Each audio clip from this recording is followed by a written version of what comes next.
뭐 있나? TV? 준비한 영상 보시고 맘에 드시면 구독과 좋아요 부탁드립니다.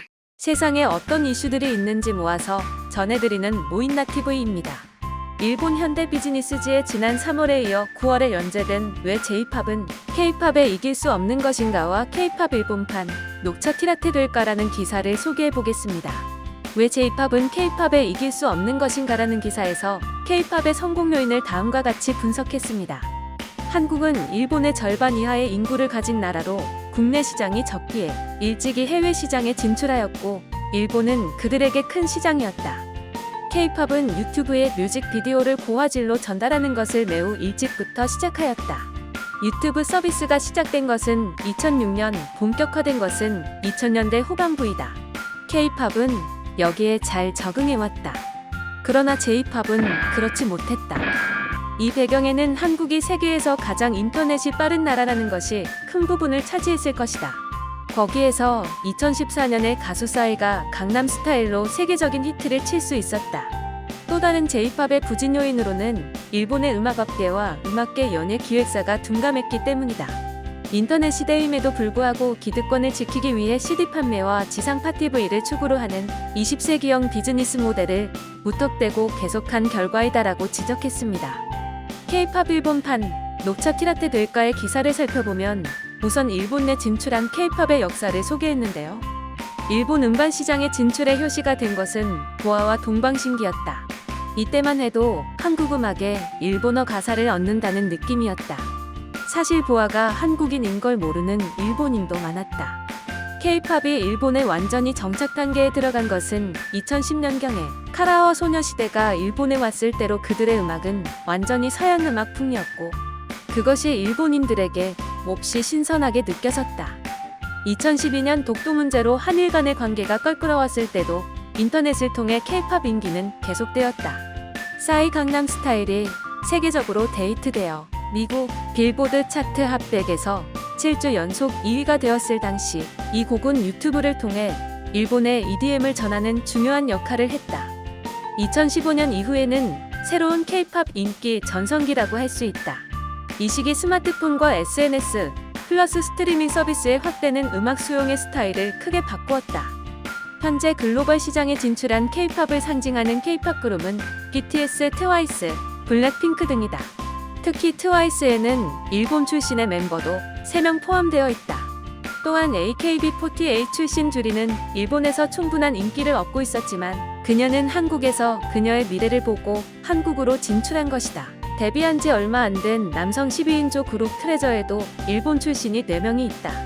YG 엔터테인먼트의 이 그룹은 향후 블랙핑크에 이어 글로벌 시장에 진출할 것이 확실하다. 8월 BTS는 신곡 다이너마이트로 미국 빌보드 차트 핫백에서 2주 연속 1위를 차지했다. 2012년 싸이를 넘는 쾌거다. 이러한 K-팝의 글로벌 전개의 성공은 숫자로 나타난다. 수출액은 소녀시대와 카라가 일본 데뷔 전인 2009년엔 3,100만 달러 정도였지만 2018년에는 약 5억 6,400만 달러까지 커졌다. 10년 동안 약 18배의 성장을 보인 것이다. CJ ENM은 요시모토 흥업과 JYP 엔터는 소니뮤직과 각각 손을 잡았다.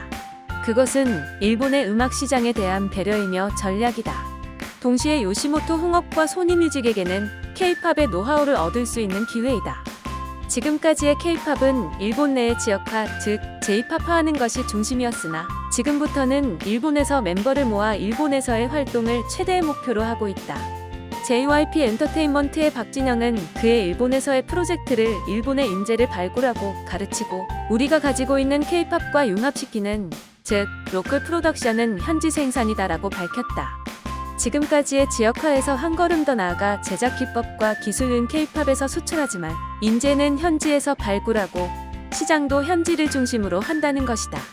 이는 단순히 일본 국내에서의 성공이 아니다. 그가 앞으로 보고 있는 것은 일본을 기점으로 글로벌 시장에 진출하는 것이다. 이 기사의 마지막은 다음과 같이 정리되었습니다. K-팝과 J-팝의 융합의 그 성공 모델의 힌트가 되는 것은 스타벅스 녹차 티라테가 아닐까. 일본에서 개발된 독자적인 상품인 녹차 티라테가 현재는 해외 스타벅스에서도 스테디셀러 상품이다. K-팝과 J-팝의 융합이 글로벌 성공으로 이어지면 K-팝과 J-팝의 경계도 더 약해질 것이다. 녹차 티라테의 국적이 애매한 것 같지만 맛이 좋으면 인기는 확대된다. 다음으로 니지 프로젝트와 이에 대한 일본 내의 반응을 소개해 드릴게요. 일본 소니뮤직과 한국의 JYP 엔터테인먼트가 공동으로 진행한 니지 프로젝트라는 오디션에 1만 명 이상이 참가했는데요. 참가한 20세 미만의 소녀들이 수없이 힘든 과제와 엄격한 심사라는 큰 벽을 극복하는 과정을 일본인들은 실시간으로 공유했었습니다. 아무튼 빠져버렸습니다. 무지개 프로젝트 CL9의 침체된 분위기 속에서 즐기면서 보았습니다.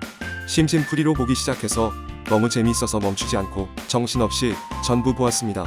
데뷔한 쪽도 탈락한 쪽도 모두 열심히 했습니다. 처음에는 밋밋했던 아이가 갑자기 예뻐지고 춤도 노래도 훨씬 잘하게 되는 것을 보게 되어 즐겁습니다. 오래전부터 다른 나라에서는 오디션 프로그램이 유행하고 있는데 왜 일본은 이런 프로그램을 하지 않는 것인지 궁금했다. 아메리칸 아이돌과 무엇이 다른 것일까? 오디션은 정말 감동적이다. 그들은 노력해서 꿈을 이루었다.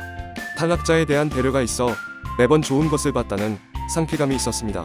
시청률이 높았던 것도 납득이 갑니다.